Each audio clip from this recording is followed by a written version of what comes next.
Pros and cons of Garageband. Alright, y'all, Garageband, if you don't know, is the free DAW that comes with all Apple products. Now, if you get an Apple laptop, it's pretty much already on there. If you have an iPad or an iPhone, you might have to download it, but it is free forever, as long as you got that device. That is one of the pros, for sure. Another pro is that it's easy to use. It's easily accessible. You can use it on any device. Easy to share.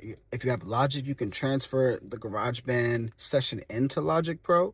So if you're like, oh, you started on a basic thing, want to build up to the more advanced DAW, it's really great for that. There's a lot of free instruments on the iPad. Like, you could tap the drums on there. You can see the full drum kit. That's pretty cool. Live loops is kind of nice. It's kind of giving an Ableton Live kind of vibe. There's also loops and samples and stuff that you can drag in and create a track. GarageBand honestly has a lot of pros. The only real con I have about GarageBand is that it is for Apple products only. So if you have a PC, if you have Android, it's not gonna work. It's not gonna work on your device. It's not even available in the App Store or the Play Store, my bad. It's not on there.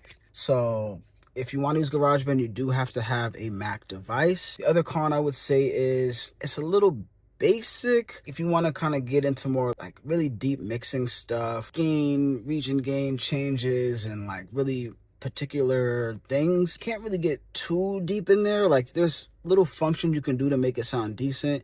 Also, some of the stock sounds are kind of cheesy, but they've been growing over time. You know, you could find a decent set of sounds. You know, there is that classic like stock GarageBand kind of feel. I will say overall, like, if I were to rate GarageBand, I'd honestly give it like an 8 to 8.5 because it is pretty powerful, but it is Apple only. So tap in, check it out. If you have an Apple, if you're first time producing, or if you just want to get your feet wet in there, I definitely would recommend it for sure. You dig it with Dom, we out.